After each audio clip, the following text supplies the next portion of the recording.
que soient les épreuves que tu traverses dans ta vie, même si tu penses qu'il n'y a plus d'espoir, je connais quelqu'un qui peut changer ta situation. Je déclare que mon cœur déborde par la foi de joie, de paix, d'amour et d'assurance dans le nom de Jésus. Amen. Est-ce que tu peux acclamer? Je suis très content de vous revoir, de vous retrouver ce soir. Quand je m'éloigne de vous, chaque journée qui passe pour moi est très difficile parce que vous me manquez. J'espère que c'est pareil. Ou bien vous priez pour dire, il n'a qu'à rester là-bas pour qu'il va revenir. Seigneur, fasse qu'il ne revienne plus. Je pense que c'est partagé. Amen. Vous avez les salutations des frères et sœurs de la Côte d'Ivoire. Et tout le monde me charge de vous dire qu'ils vous soutiennent en prière et qu'ils vous aiment énormément. J'aurais pu ne pas venir ce soir parce que je suis arrivé dans l'après-midi, je suis fatigué et je n'ai pas dormi de la nuit d'hier jusqu'à ce matin. Donc, il y a le sommeil dans mes yeux. Maintenant, si je parle et que toi-même, tu ne m'encourages pas que je dors, il ne faut pas aller dire le pasteur a dormi pendant qu'il prêchait. Amen. Acclame le Seigneur.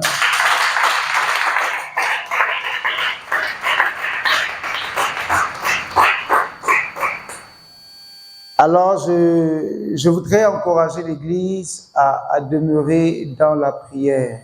Comme nous le savons, c'est par la prière que Dieu opère les choses que l'homme pense être impossibles. Lorsque ta vie chrétienne commence à traverser un moment où tu n'arrives plus à prier, sache que tu cours un grand danger, un très grand danger. Et chaque chrétien doit s'efforcer à maintenir son rythme de prière. Car c'est par la prière que nous arrivons à éteindre, par la prière de la foi, à éteindre les traits enflammés de l'ennemi. Donc, si nous ne prions pas, les traits enflammés de l'ennemi risquent de nous embêter et de nous créer d'énormes problèmes. C'est pourquoi je prie que tu puisses garder le rythme, tu puisses garder la même intensité ou même que l'intensité de ta vie de prière puisse monter jour après jour. Et souvent, la prière, il y a des moments où on a envie de prier. On a envie de prier, tu te réveilles le matin, tu as envie de prier, il faut que je prie. Et il arrive également des périodes où tu n'as même pas envie de passer par là. Mais la prière, nous ne la faisons pas parce que nous avons envie, mais nous la faisons parce que notre vie en dépend. Amen. Notre vie en dépend. Car si nous ne prions pas, nous allons mourir spirituellement. Et si nous mourons spirituellement, l'ennemi va prendre le dessus. C'est un encouragement, c'est une exhortation à redoubler d'efforts dans la prière. Et dans la prière, soyons organisés. Comme j'aime à le dire tout le temps, soyons organisés dans la prière. Ayez un bloc-notes. Ou si c'est avec votre téléphone que vous priez, dans le téléphone, il y a un bloc-notes. Listez vos sujets de prière. Comme ça, quand Dieu vous exauce, vous serez capable de dire, là, j'ai prié, Dieu m'a exaucé, pour lui rendre une action de grâce. Mais quand vous priez au hasard, vous, aujourd'hui, ce qui vient dans votre tête, vous priez demain, non. Vous devrez pouvoir lister vos sujets de prière, être méthodique et organisé. C'est quand on est méthodique, organisé, qu'on sait que Dieu a accompli. Il y a des personnes qui sont désordonnées. Et dans leur désordre, même Dieu, par sa grâce, exauce. Mais comme ils prient et qu'ils ne savent même pas, si tu leur demandes hier, pourquoi tu as prié, ils seront dans les capacités de te dire pourquoi ils ont prié hier. En dehors de la prière d'action de grâce et de la repentance ou de la sanctification, et puis peut-être ceux qui demandent à Dieu de leur donner le Saint-Esprit pour demeurer fidèles. Les sujets qui te touchent personnellement, les sujets de tes besoins. Si je te demande ce soir de me les énumérer, ça va être difficile. C'est pourquoi soyons méthodiques et organisés. Que quelqu'un dise Amen. Tu as besoin d'argent, écris besoin d'argent. Et chaque fois que tu dois prier le Seigneur, Seigneur, j'ai besoin d'argent. Quelqu'un n'a pas dit Amen. Tu pries aujourd'hui, demain, tu pries pas pour ça. Après demain, tu pries pas. 4 jours après, tu dis, je n'ai pas d'argent, Seigneur, il faut envoyer l'argent. Tu oublies encore. Mais quelqu'un qui a un besoin ne peut pas oublier. Quand tu as soif, tu sais que tu as soif. Quelqu'un a déjà eu soif dans sa vie? Tu es pressé même de trouver de l'eau pour boire. Et c'est comme ça. Tu ne peux pas passer à côté d'un puits ou d'une source d'eau et ne pas chercher à te désaltérer. Donc, soyons méthodiques. C'est très important, bien-aimés. C'est très important. Soyons méthodiques. Si tu dois prier pour un frère ou une sœur, tu listes le nom de la sœur, des frères, et sous chaque frère, peut-être Dieu va te donner des directions. Si Dieu t'a donné une direction aujourd'hui, que tu ne notes pas demain, tu vas oublier. Hein, parce que Dieu ne sera pas tout. Hey, Dieu. Et avant-hier, là, tu m'avais dit de prier pour Roger. Oh, j'ai oublié même ce pourquoi tu m'avais dit là. Tu peux me rappeler ça, Dieu? Dieu ne va pas passer tout le temps à te rappeler. C'est pourquoi quand il voulait donner la loi à Moïse, il a demandé à Moïse de venir avec des tablettes et de les écrire. Parce que Dieu ne sera pas là tout le temps pour rappeler, il faut prier pour Roger, voici ce pourquoi tu dois prier, prie pour le pasteur, voici ce pourquoi tu dois prier, prie pour l'église. Quand Dieu te donne le sujet, un jour tu dois le noter et veiller à ce que ce sujet-là soit exaucé. Quelqu'un me comprend? Donc ne soyons pas dispersés, ne soyons pas désordonnés, soyons organisés et méthodiques. Alors ce soir, je voudrais partager un bref message avec vous. C'est parce que je voulais tellement vous voir que je suis venu, sinon j'allais rester et récupérer un peu. Mais nous allons partager un bref message que nous allons par la suite du temps développer dans nos leçons de dimanche. Nous avons vu les réalités du royaume, nous avons vu des sous-thèmes. Et à mon absence, je vais croire que le frère Nadier vous a entretenu, je ne le vois pas ce soir, vous a entretenu. Et vous avez certainement conclu, nous allons voir un autre thème. Et ce thème-là, il est également important pour le corps de Christ que nous sommes. Amen. Alors, le thème de mon exhortation, de mon enseignement ce soir, c'est les doctrines étrangères à la foi. Les doctrines étrangères à la foi. Les doctrines qui sont étrangères à notre foi. Quand je dis notre foi, je veux bien circonscrire le message. C'est notre foi en Jésus. Il y a des doctrines, souvent dans l'Église, dans le corps de Christ, que nous voyons, que des gens pratiquent, et voudraient même nous convaincre également à pratiquer. Mais en réalité, ce sont des doctrines qui sont étrangères à la foi. Amen. Vous comprenez?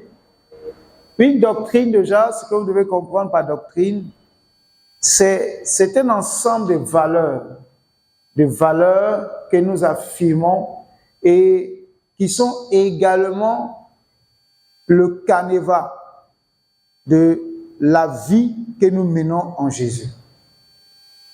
Amen. Donc, une doctrine, c'est un ensemble de principes, un ensemble de règles reconnues,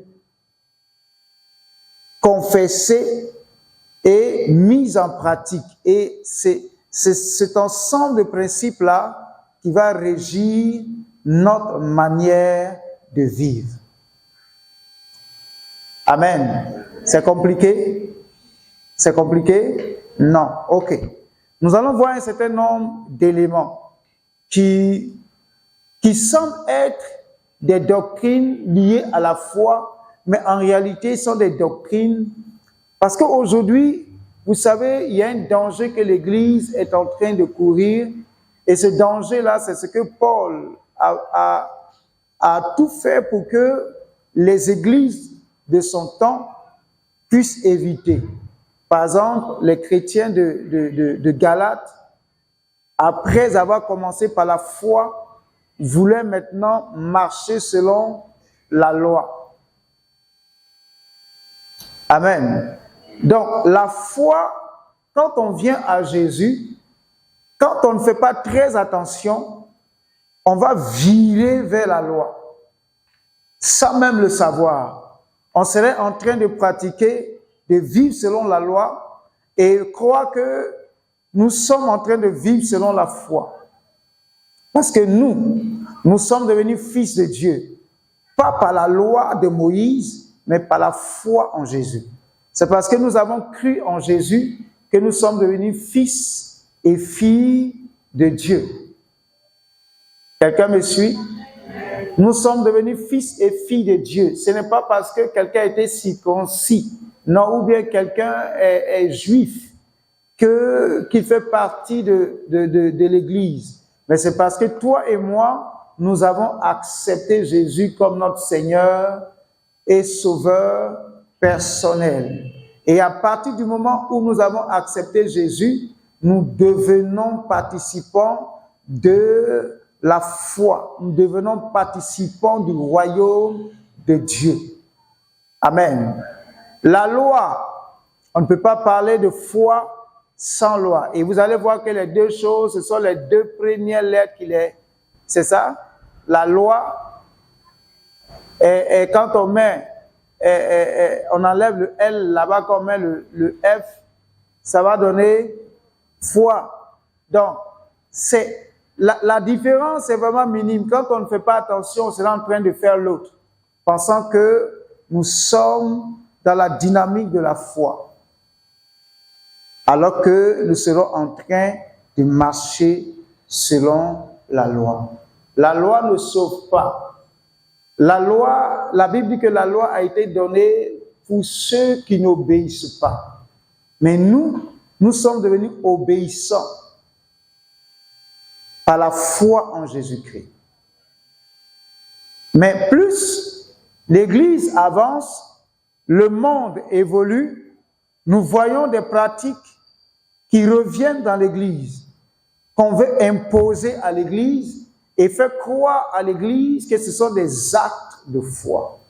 Mais en réalité, ce ne sont pas des actes de foi, mais ce sont des actes de la loi. Amen. Nous allons prendre 1 Timothée chapitre 3.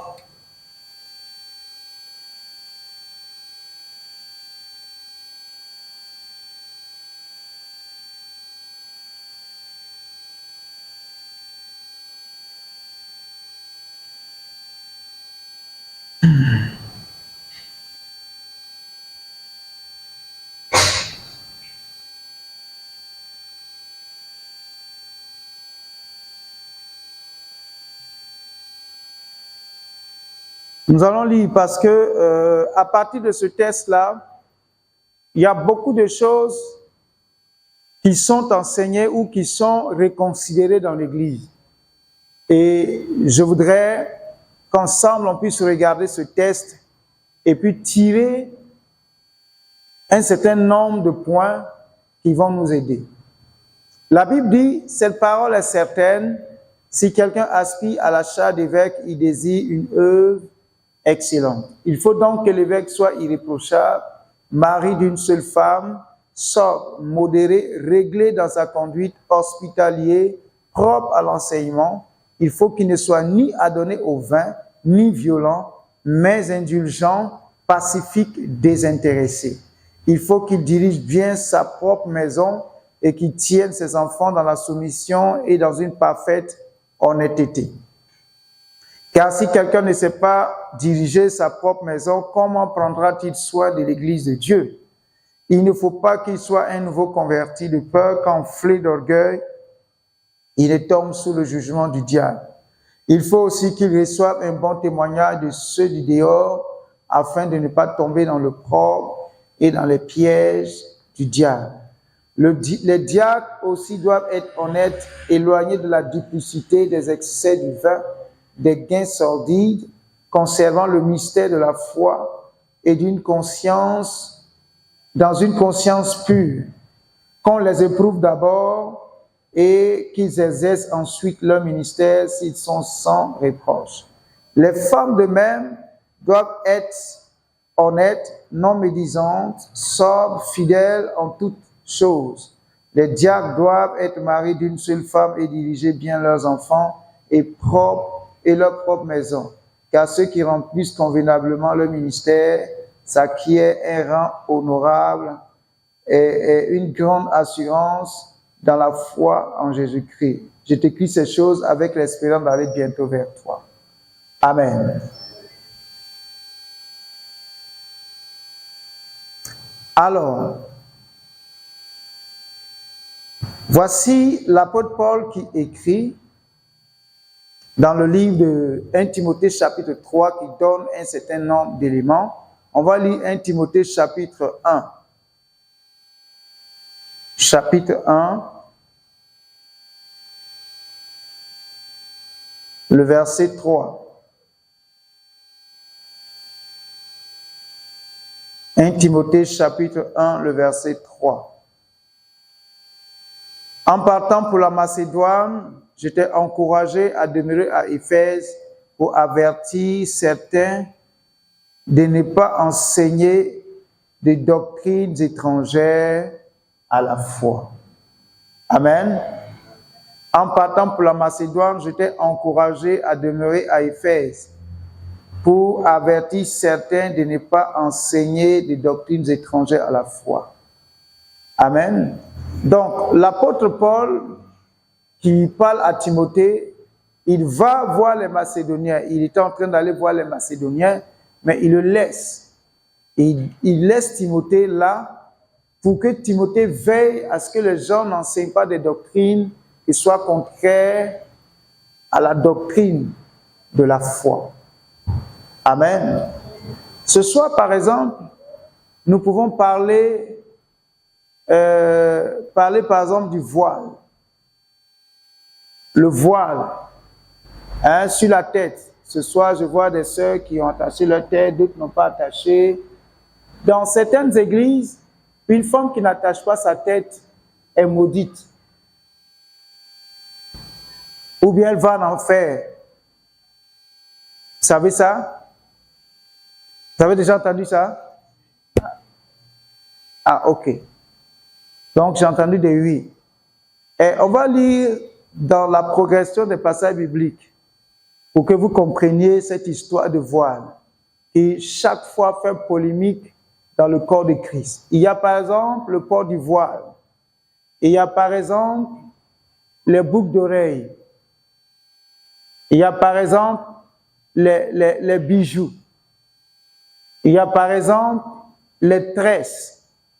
Même les rouges à lèvres. Les talons.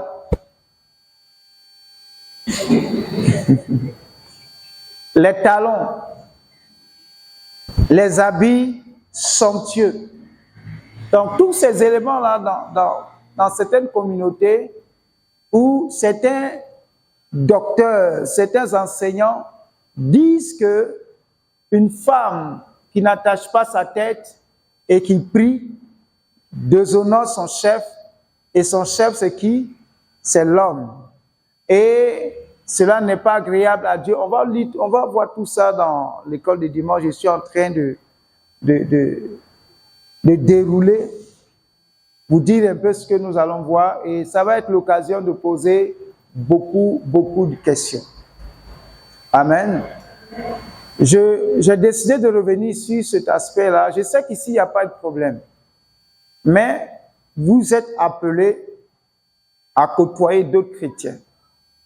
Et ce qui est malheureux, si on ne vous donne pas l'enseignement et que vous tombez sur quelqu'un qui prend un passage biblique, qui vous présente ça comme ça, vous risquez de commencer à faire n'importe quoi. Ou de dire, ah, donc là-bas, on ne nous enseigne pas. Et il y a des personnes, par exemple, qui vont vous rencontrer, malgré votre zèle pour Dieu, vont vous dire que vous n'avez jamais connu Christ. Vont vous demander à ce que vous fassiez rebaptiser. Et le nom, par exemple, que votre père vous a donné, ils vont vous dire que ce nom-là, si vous le portez, vous n'irez pas au ciel. On va vous donner un autre nom de baptême, comme certains le font quelque part. Tes cousins le font quelque part. Quand on te baptise, on te donne un nom. Si tu t'appelais Ambroise, tu vas là-bas, on va te donner un nom, peut-être Salive, ça va dépendre. Donc, ce sont des choses qui reviennent dans l'Église. Et nous pensons que ce sont des doctrines de la foi, mais en réalité, qui n'en sont pas. Donc, à la lumière de la parole de Dieu, nous allons essayer de décortiquer ces différents éléments. Même le port du pantalon, ça fait polémique, mais nous allons voir, à l'appui de la parole de Dieu, voir ce que Dieu va nous donner comme instruction, pour que nous ne tremblions pas. Alléluia. Est-ce qu'il y a des gens ici qui aiment écouter les témoignages? Les témoignages des anciens sorciers, des gens qui sont morts, qui sont allés au paradis et qui sont revenus. Il y a des gens qui aiment écouter ça. Oui, moi, j'aime quand même écouter. Personne n'écoute ça. Ah, n'ayez pas peur de lever la main. Donc, vous allez voir que dans ces témoignages-là, beaucoup de choses vont revenir. Beaucoup. Je suis allé au ciel, j'ai vu une femme qui allait en enfer parce qu'elle a porté une mini-jupe, ou bien elle avait porté des mèches, etc., etc. Dernièrement, il y a quelqu'un qui me disait que il y a une dame, et la plupart, ce sont des dames qui témoignent comme ça, qui meurent beaucoup et puis qui reviennent. Les femmes, là, elles meurent beaucoup et puis elles reviennent. Et elle est morte, elle est allée, elle a vu une servante de Dieu qui est en enfer. Et elle demande à l'ange, pourquoi cette femme est en enfer? Et l'ange lui dit que c'est parce que sur la terre, elle portait des mèches. Et les mèches ont brûlé le casque de son salut. Ah oui. Ah oui. Donc, je voudrais, sur ce thème-là, qu'on puisse discuter. Il va même avoir des dimanches où on va travailler en atelier autour d'un sujet bien précis. On va se répartir en groupe et chacun va donner son point de vue selon ses connaissances. C'est pourquoi il est important de lire sa Bible. Amen. Je connais un homme de Dieu, il est vivant, il est jeune, qui s'est laissé détourner comme ça. C'est quelqu'un qui s'est converti, il y a très longtemps, qui s'est converti dans les années 90. Mais je vous assure que l'année dernière, il s'est laissé détourner pour des choses élémentaires. Donc, il est important que vous puissiez avoir cette connaissance-là, pour ne pas trembler quand quelqu'un vous dira, non, si tu n'es pas baptisé au nom de Jésus, ton baptême est faux, si... des choses comme ça. Amen. Donc, l'apôtre Paul dit à Timothée d'avertir ceux qui enseignent des doctrines étrangères à la foi. Vous savez, la foi est spirituelle. Qui a déjà vu sa foi? Non, mais on dit qu'on a la foi. Et la Bible dit que la foi vient de ce qu'on entend, et ce qu'on entend vient d'où? De la parole de Dieu. Donc, la foi, la vie de foi, c'est plus spirituel que physique.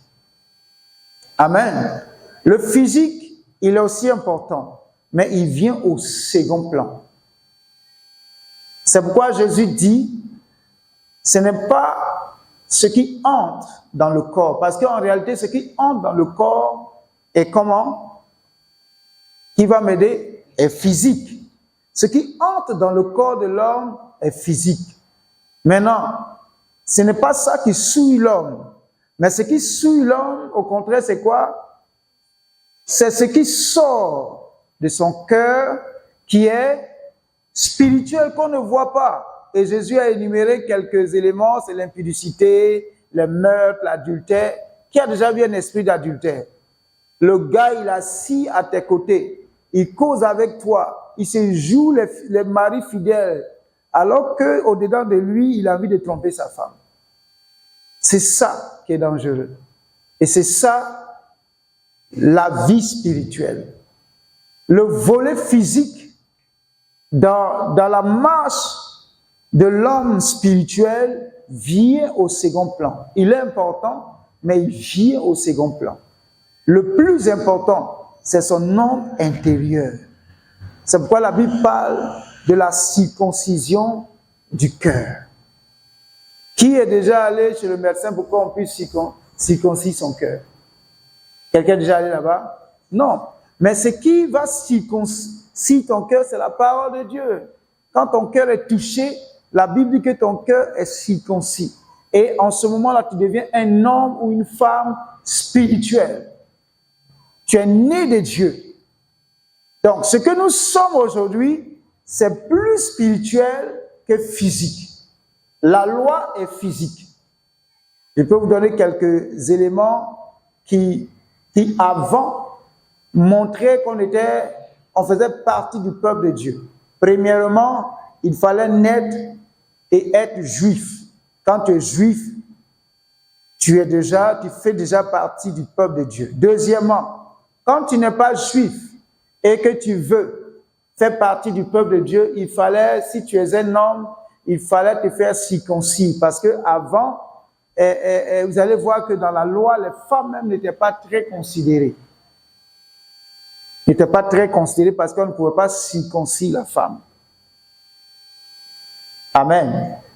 Donc, il y a ces aspects-là. Et quand on va un peu plus loin, il fallait maintenant faire les sacrifices. Tuer les bœufs, tuer les moutons, tuer les poulets. Bon, et il n'y avait pas de poulets, les pigeons. C'est ça? Les pigeons, les tourterelles, etc., etc. Voici les choses qui permettaient de savoir que celui-là craignait Dieu, celui-là était de Dieu ou pas. Amen. Mais dans la foi, dans la doctrine, selon la foi, par exemple, on n'a plus besoin de faire un sacrifice de mouton ou de taureau. Amen. Parce que notre sacrifice, c'est qui? Jésus a été sacrifié. Donc, il représente le sacrifice de tout le monde. Mais quand on va faire cet enseignement, je vais vous rendre des témoignages. Comment je vais dire ça? Dans l'église évangélique aujourd'hui, il y a des prophètes, il y a des hommes de Dieu qui font des sacrifices de moutons. Quelqu'un a déjà entendu ça? Roger, tu as déjà entendu ça? Qui font des sacrifices de moutons, qui enterrent des moutons vivants, pour pouvoir congédier un sort, pour pouvoir arrêter une malédiction. Mais c'est très dangereux. Mais, malheureusement, quand ils font, ça marche.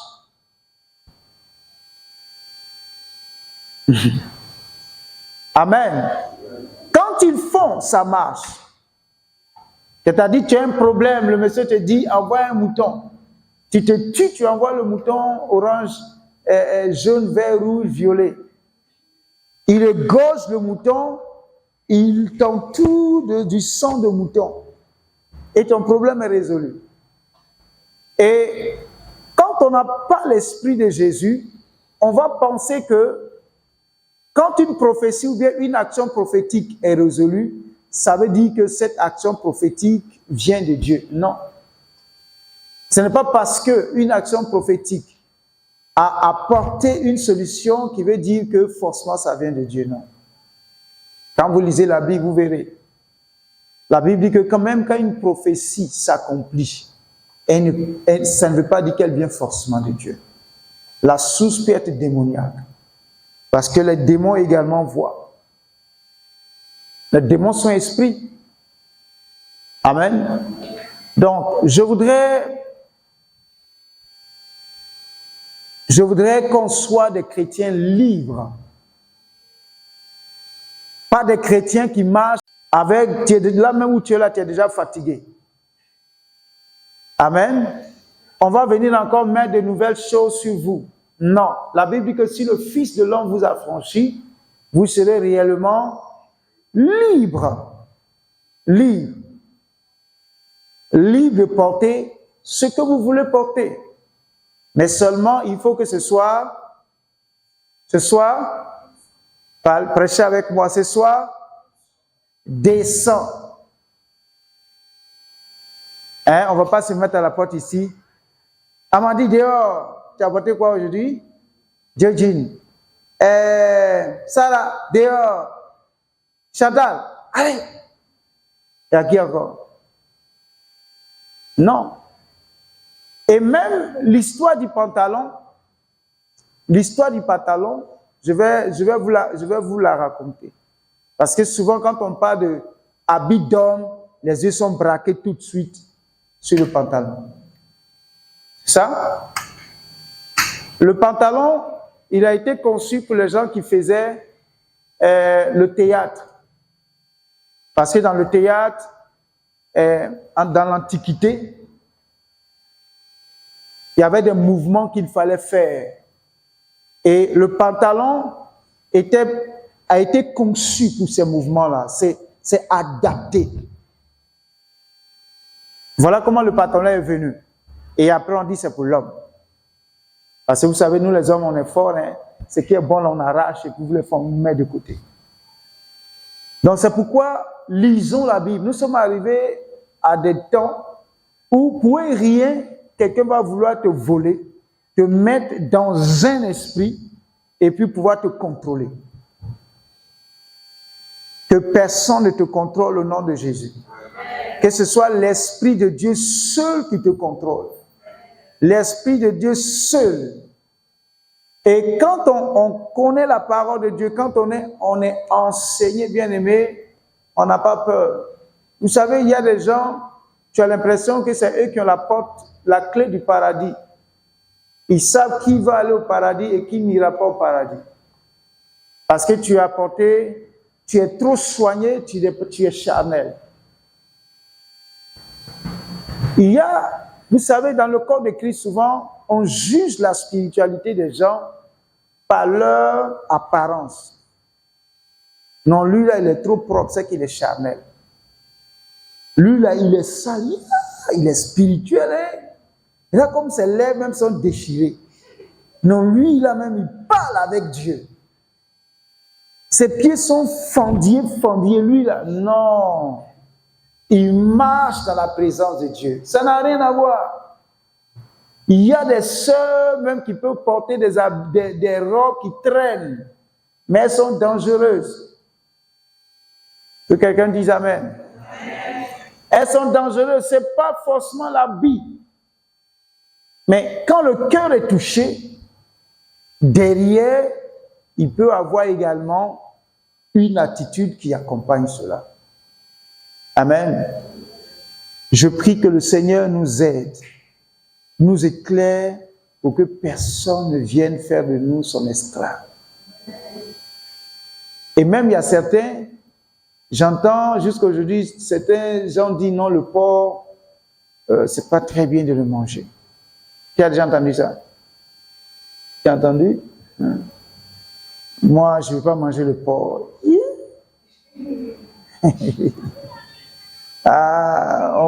On fait ça sauter ou bien au four. Tu manges ça avec un peu de coca à côté ou bien de l'eau bien glacée. Jeanne d'Acry, elle sait de quoi je parle. Et quand tu finis de manger, tu rends grâce à Dieu, puis tu te lèves, tu t'en vas. Mon frère, tu vas aller au paradis, tu ne vas pas en faire pour ça. Amen. Tu iras au paradis. La Bible dit manger de tout ce qui se vend sur le marché. Tant que tu ne fais pas la diarrhée, tant que tu n'as pas mal au ventre, même si tu as mal au ventre, il faut prier, le ventre va se calmer. Et puis tu manges. Alléluia. Est-ce que tu peux acclamer le Seigneur?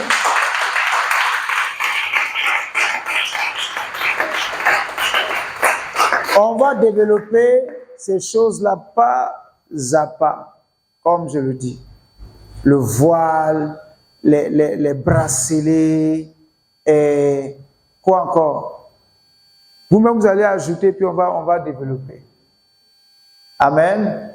Les gens qui étaient avec 2 femmes, et puis qui se convertissent après, qui viennent à l'église avec les 2 femmes, comment est-ce qu'on doit les gérer? Jean-Jacques fait ça.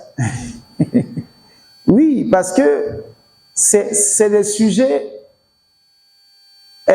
J'entends des gens dire, quand quelqu'un, par exemple, il avait 3 femmes, il vient à l'église, se convertit. Et peut-être ces 3 femmes aussi sont converties. Tout de suite, on veut qu'il chasse 2. C'est ça, non? Pour être un bon frère, il faut qu'il chasse 2, puis il va garder 1. Parce que la polygamie n'est pas de Dieu. Jérôme ou bien? C'est ça, non? Il doit chasser 2 et puis garder 1. Quand vous lisez la Bible, vous savez, la Bible, la famille est beaucoup sacrée. Quand vous lisez la Bible, vous trouverez que la famille est sacrée. Donc, quand un homme a déjà bâti une famille avec 2, 3 femmes et qu'il devient chrétien, il ne doit pas chasser ses femmes. Il aime Jésus, il a ses 3 femmes, il continue d'adorer Dieu, il va aller au ciel. On dirait que je te choque. Hein? Jean d'Arc comprend, mais faut pas, c'est pas parce que j'ai dit ça, il doit dire, hey, Seigneur, alléluia. Non. Par exemple, Patrice ne peut pas se lever pour me dire, pasteur, vous avez dit que, non, il est lui-même, il est né à l'église, il a grandi à l'église. Donc lui, cette règle-là ne s'applique pas à sa vie. Ou bien Maxwell ne peut pas dire, ah, Samira, tu as entendu ce que le pasteur a dit? J'ai dit que je n'avais pas une 2e femme. Non, lui-même, il a déjà signé monogamie. Donc, c'est déjà scellé. Amen. Quand on est chrétien et qu'on n'a pas eu de femme avant, on prend une seule femme. Mais celui qui avait déjà ces 2 femmes et qui vient à Christ, on ne peut pas lui dire de chasser une femme.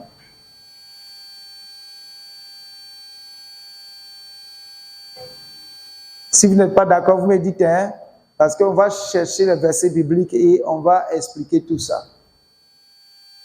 Parce que l'Église a fait beaucoup d'erreurs. L'Église a cassé beaucoup de choses. Et souvent, ce n'est pas ce que la Bible enseigne, mais c'est ce que nous-mêmes, nous voulons. Ou parce que nous sommes limités dans notre compréhension, nous imposons certaines choses et pensons que c'est la volonté de Dieu. Non. Amen. Comment tu peux demander à un père qui a une femme avec 3 enfants, il aime bien les enfants, il va chasser la maman et puis garder... Non, c'est cruel. Amen. Mais seulement cet homme-là, quand il devient chrétien, il ne peut pas aspirer à la charge d'évêque. Vous comprenez? Il ne peut pas être évêque, il ne peut pas être diacre. Il est juste un chrétien simple, il est assis, il écoute, on prêche. Voilà. Il ne peut pas être diacre, il ne peut pas être pasteur, parce que le pasteur doit être mari d'une seule femme. Donne-moi un amen. Voilà. Maintenant, si tu es déjà chrétien, ne dis pas, bon, comme moi, je ne veux pas devenir pasteur, je ne veux pas devenir diacre. Non. On va faire ta délivrance. Nous parlons des personnes qui étaient déjà dans ces choses-là avant de venir à Christ. C'est comme, par exemple, un jeune et sa copine sortent déjà ensemble, ils ont déjà un enfant et ils viennent à l'église. On va les séparer? Non. Il faut qu'on les accompagne et qu'ils se marient. Quelqu'un n'a pas dit Amen. Amen. Parce que vous savez, ce fut un temps, même quand ils ont 2 enfants, ils ne sont pas comme ça. Séparez-vous. Séparez-vous. C'est de l'impudicité. Oui, mais il faut les aider à régulariser leur situation. Et souvent, quand c'est comme ça, les frères, dès la première occasion, ils attrapent une nouvelle sœur, puis c'est fini, hein? Et puis ils disent à la sœur, écoute, je vais prendre soin de mes 2 enfants, toi, il faut te chercher. Et c'est la sœur qui commence à pleurer. On dit, nous, on ne peut rien faire, hein? Il a choisi. Mais ça ne devrait pas être ainsi. L'Église doit aider les gens à vivre mieux et à vivre heureux. Pas pour venir créer des divisions, pas pour venir créer des troubles. Parce qu'on est déjà troublé par le diable. Le diable lance déjà le discrédit contre nous. Mais le Seigneur Jésus nous appelle à avoir de l'intelligence et de la connaissance pour pouvoir être heureux. Alléluia. Que le Seigneur te bénisse. Que le Seigneur te bénisse. Mais en écoutant ce message, il faut bien l'écouter. Il faut pas sortir, aller dire, le pasteur a commencé à dire que la polygamie, là, c'est de Dieu. Je n'ai pas dit ça. Je vous ai donné le contexte. Amen. Le contexte dans lequel on doit pouvoir accepter les gens qui vivent dans ces conditions. C'est comme dans certaines églises, par exemple, tu as une sœur, où la sœur, elle n'était pas chrétienne, elle a son mari qui est païen, et elle s'est convertie, on lui dit non, c'est un païen, laisse-le. Est-ce que la Bible dit de le laisser? Non. Si le païen veut vivre avec la sœur, il n'y a pas de problème. Mais si le païen ne veut plus, la Bible dit que la sœur est libre. Non, nous allons revoir ces choses pas à pas. Pas à pas. Et après cela, nous allons voir également les églises sectaires. Pour que quand tu les vois quelque part, tu saches que ça, c'est une secte. Amen. Il y a une liste déjà. C'est vrai qu'il y a des nouvelles, mais l'église évangélique considère un certain nombre de communautés ou d'assemblées comme des sectaires. Et il va falloir connaître ces communautés-là pour ne pas demain penser que non, non. Il faut déjà les connaître. Amen. Est-ce que tu peux acclamer le Seigneur ce soir?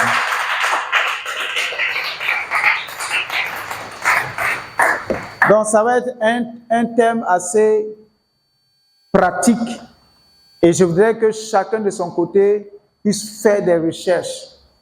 Et nous allons souvent travailler en atelier. C'est pourquoi le dimanche matin, sois là à l'heure.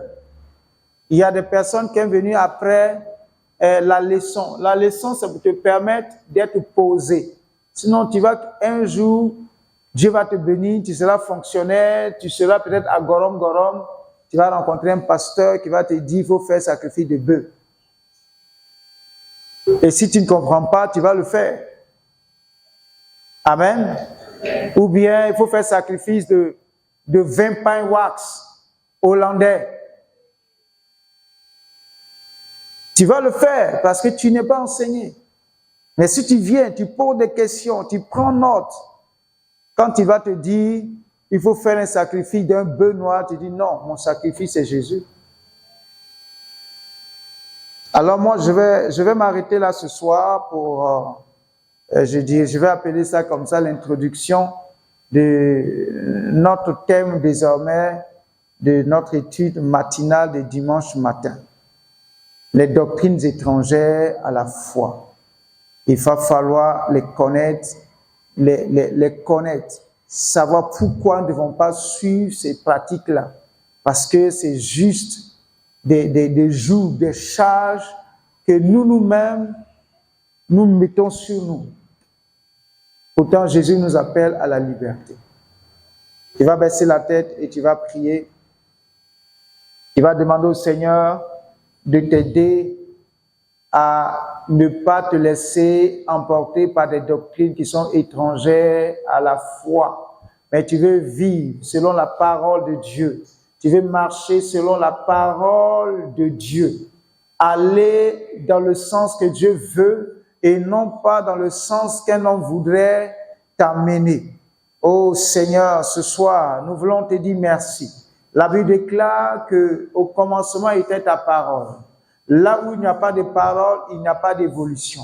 Là où il n'y a pas de parole, il n'y a pas d'évolution, il n'y a pas de changement. Il n'y a pas de transformation, Seigneur. Et ce soir, nous avons, Seigneur, de façon ramassée, présenté notre nouveau thème des leçons de dimanche matin. Et nous voulons, Seigneur, par ta grâce,